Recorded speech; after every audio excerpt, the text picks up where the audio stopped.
I killed Nathan Hale. I had no choice. He was becoming one of them. He could have stopped me, but I think he wanted to die. At least that's what I keep telling myself.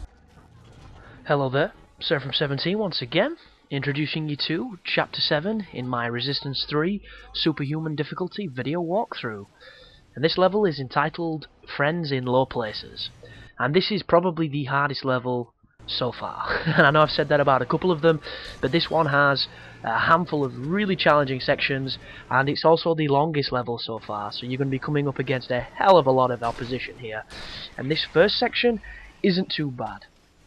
Basically, if you stay up on this perch, you can clean up a lot of enemies with your sniper rifle from this healthy vantage point, and you can avoid a lot of the problems that the long legs cause. Because as you can see, these guys will jump about the area that you stood in, and they will cause significant damage to you in a short amount of time. And this strategy where you stay in this room before you drop down works a treat, because they can't quite get the same shots off on you that they can in any other area.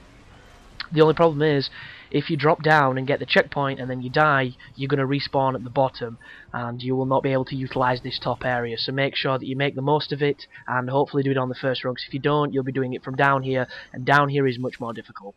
But this next section is kind of weird, because there's an auger over there, there's an auger there, and you notice I use my secondary fire on both of them to get rid of them quickly.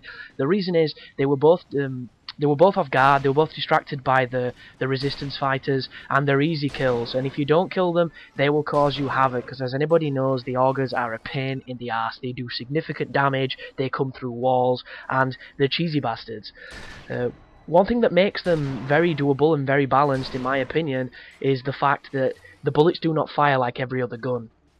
For instance, if an enemy shoots at you with a bullseye, you're going to get hit. It's just how it works. They're very accurate, the bullets fire very quickly, they come straight for you, they're marksmen's. It's pretty dangerous. But the auger, there's a delay on the round. The round will actually fire and pause, and when it pauses, it gives it like a second before it carries on its trajectory, and in that second you can dodge the bullet, and it makes it a hell of a lot easier than it probably should be. And the auger's a weapon that is going to pay dividends for me on this playthrough, so I definitely implore you to use it. And these guys got a little close there. I was a little slow to take them out with the marksman, but it's not a necessity. You'll notice that I'm being extremely tentative, because I think they're going to jump up above me, and they can get on the concrete above me and the concrete across from me, and if they do, they will kill you so quick, you seriously need to do something about it, or you're just going to go down. But this section here, there's another dropship that's going to come in, and I usually time my my zipline with the second dropship, because I died a couple times on this encounter, and the reason for it is, when you zipline across, regardless of how many enemies you kill on this section, and believe you me, I was here for a good 40 minutes killing as many as I could, it almost seems like it's an unlimited spawn. Insomniacs made it look a hell of a lot more packed in than it is, and regardless of how many you kill, when you go over there, there's still going to be a bunch of normal chimeras and an auger that's going to try and mess with you. So it's one of those greater of two evils situations where you can sit up here and risk gradually getting weaned down and killed, or you can just say balls to this and zipline across and try and take them on up close. One thing I will say is make sure you have a close range weapon when you zipline across, because on one of my recording runs when I died, I went across, I had the sniper rifle on, and when I landed there was two normal Chimeran troops and there was an auger smiling at me, and it did not end well for me. So make sure you go across with the shotgun or the magnum or the auger. Either one will really help you, because as soon as you land, you're going to be taking on close quartered chimera, and on Superhuman you are a couple of shots away from death, because they are super powerful up close. Range is the greatest ability you have against these guys, and if you know of any good grenade spots that can take out a bunch really quickly, use them, because the grenades are plentiful and very useful.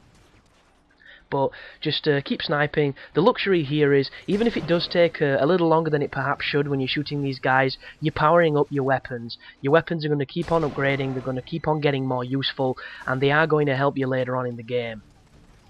But a couple of techniques with the Deadeye, I've probably mentioned them before, but I'm going to reiterate, because not everybody watches every video. Same with the marksman as well, same with the bullseye. A backpack shot to the cooling stacks of the Chimera is almost as good as a headshot, because one sniper rifle shot to those stacks will send them off and explode, and it will kill them. It's an insta-kill. And sometimes when you shoot them in the head, it's not quite as effective, so shooting at the stacks is perhaps a better strategy. But here we go, you zipline across, and this is when it gets bad. You'll immediately get healed. There's a Chimera at some bad range, there's another one, I knife him in the back, there's one directly in front of me, I know there's an auger down there, there's the auger, he now knows where I am, I'm shooting him, his shield is up, I throw a grenade but it's the wrong kind, this guy's shooting me, I hit the life, I see the auger rounds coming through the wall, I'm in trouble, I have to start acting. I try and electrocute him but that arsehole gets in the way and he rushes me, and right now I get lucky. If it wasn't for the fact I had full life and I was bursting those guys because they were rushing me instead of shooting me, I would have died. And this section here, there will still be stragglers knocking about, so move around, pick up all the ammo you can, regain your life, and if you're not confident in moving forward, put the auger on, look through the scenery to see if anybody's left. It will tell you, it will signpost the enemies. Sometimes the range can be a bit fussy, but it's still better than rushing headlong in and getting your ass kicked. So I run around, I get as much ammo as I can, and then once you're done, if you move towards the troops near the fountain, it will kick off the next section of this level. And this next section, if you ask me, is bullshit. Because what's going to happen is there's going to be a cutscene introducing you to a Ravager, and a Ravager was on Resistance 2. He's a big shield asshole that runs up to you. He's very aggressive. He takes a massive beating. He's the equivalent of a heavy, and he has an atomizer which electrocutes you rather quickly, so you need to get out of its range. But the reason why it's bullshit is the first section here is very easy. You can get as much distance as you like, you can use your marksman, you can use your Deadeye, and you can pick off the Chimera dead simple. As soon as the Ravager spawns, it teleports you forward. And what's going to happen is I try and back up after this cutscene that's happening now, and I get stuck on a car, and I nearly die, so you're probably better off turning around and running so you know where you're going. I thought I could just back up, get some distance, and screw him up, but watch this. I can't move. First thing I do, I put my gun on, and I'm backing up. I changed to my sniper rifle. I can't move now. I'm trying to move. I cannot move. I got so mad right then. And then I get really... well, I don't get lucky because I missed, but I use the secondary fire of the Deadeye because it is a heavy damage trajectoral... trajectoral? That's not even a word. Projectile. I just I combine trajectory and projectile into one word, and give us 5 years it could be in the dictionary with how much bullshit gets in the dictionary. But if you can hit that Ravager with the secondary fire of the Deadeye, if you hit him with a headshot, it's an insta-kill. If it doesn't kill him, there's something wrong. Just shoot again with the normal fire and it should finish him off. But it is the heaviest damage you can do with any gun on this game, and I would pretty much say save it for augers, save it for Ravagers. Everything else you can shoot with the normal shot and you will have a lot of success. Anything that's big and that's pretty ugly and nasty, get rid with the secondary fire. It's just, it saves time, it saves ammunition. On previous Resistance games, the alternative fire was a slow motion shot, and the slow motion shot was a win button, and I do believe they've removed it for balance reasons. But the secondary fire that's replaced it is still useful, just nowhere near as easy to use, because the slow motion made headshots a piece of cake, and the charge shot does take a while to hit. It's kind of like the Spartan laser, but nowhere near as, you know, laborious, which is a pain in the ass to use.